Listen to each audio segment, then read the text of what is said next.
ni Pangulong Aquino ang Korte Suprema kaugnay ng Disbursement Acceleration Program o DAP.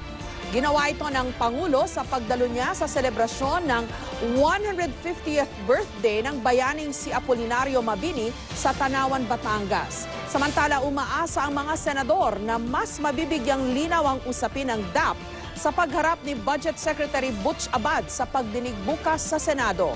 May report si Teresa Andrada.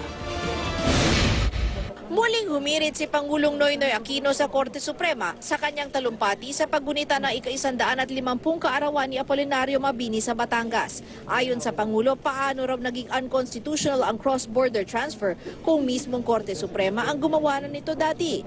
Ang cross-border transfer ay ang paglipat ng pondo papunta sa ibang sangay ng gobyerno. Isa sa 4 na probisyon ng Disbursement Acceleration Program o DAP na idineklarang unconstitutional ng Supreme Court. Ginawa rin ito ng Korte Suprema na siya naman talagang may kakayahan at may tanging mandatong magbigay interpretasyon ng mga batas.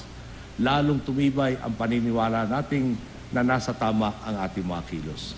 Ang tinutukoy ni Pangulong Aquino, ang paglaan ng Korte Suprema ng 1.8 billion pesos nilang savings para sa pagpapagawa ng Manila Hall of Justice noong 2012. Ang problema lang po, nasa ilalim ng Department of Justice ang item ng ating budget para sa proyektong ito.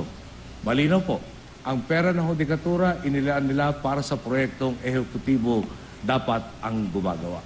Muntik pa nga raw itong maulit nung hilingin naman ng Supreme Court na ilipat ang 100 million pesos na pondo ng Department of Justice o DOJ sa budget ng hudikatura para sa pagpapagawa naman ng Malabon Hall of Justice. Binawi nila ang kanilang hiling noong Desyembre taong 2013 kung kailan nagiging mainit na ang usapin ukol sa DAP.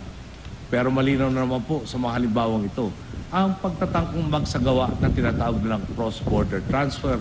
Pero tiniyak naman ng Pangulo na susunod siya sa proseso ng Korte. Naghain na nga ang Malacanang ng motion for reconsideration noong nakaraang linggo. Sa pahayag naman ng Korte Suprema, sinabi naman nitong sasagutin na lang daw nila ang motion ng Pangulo.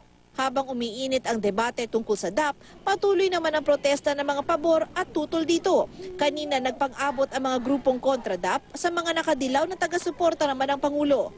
Bukas magsasagawa ng pagdinig ukol sa DAP ang Senate Committee on Finance. Ang unang sasalang si Budget Secretary Butch Abad.